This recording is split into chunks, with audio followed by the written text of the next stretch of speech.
నన్ను అంతగా అసహించుకోవడానికి మీరు నా మీద అంత జలసీ రావటానికి ఏమిటమ్మా కారణం?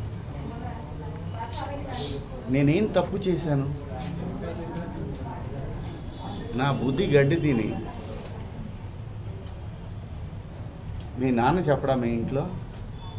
మీ అమ్మ చెప్పదా మీ ఇంట్లో?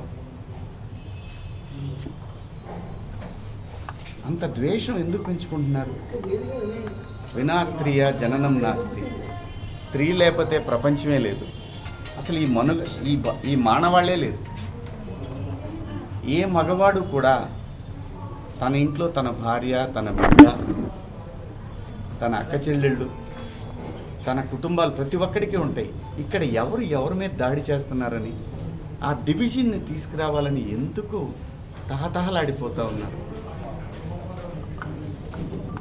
అందరి వాదన ఒకటే, స్త్రీని మహాలక్ష్మిలా చూసుకోవాలనుకుంటారు.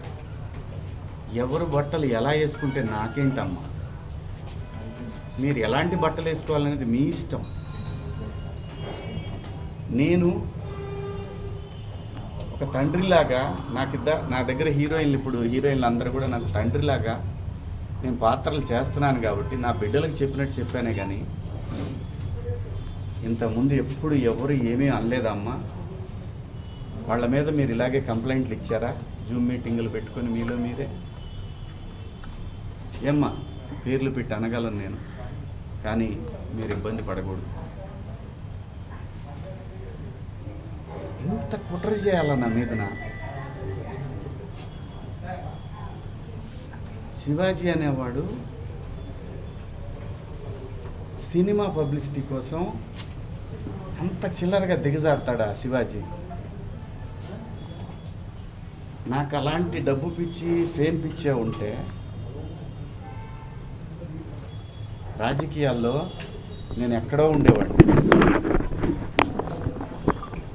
ఒక సినిమా కోసం అంత దిగజారే మనిషి అయితే 13 సంవత్సరాల పాటు సినిమాకి దూరంగా జనం కోసం నిలబడేవాడినా. నాకు అనుకూలంగా ఉన్న గవర్నమెంట్లు వచ్చినా కూడా నేను ఏ రోజు పోయి ఒక పదవి అడగల. అది తెలంగాణలో అయినా, ఆంధ్రాలో అయినా, ఎక్కడైనా ప్రజల గురించి మాట్లాడాలనుకున్నాను తప్ప ఎవరు కుట్ర చేశారు, ఏం చేశారు, ఎలా చేశారు అనేది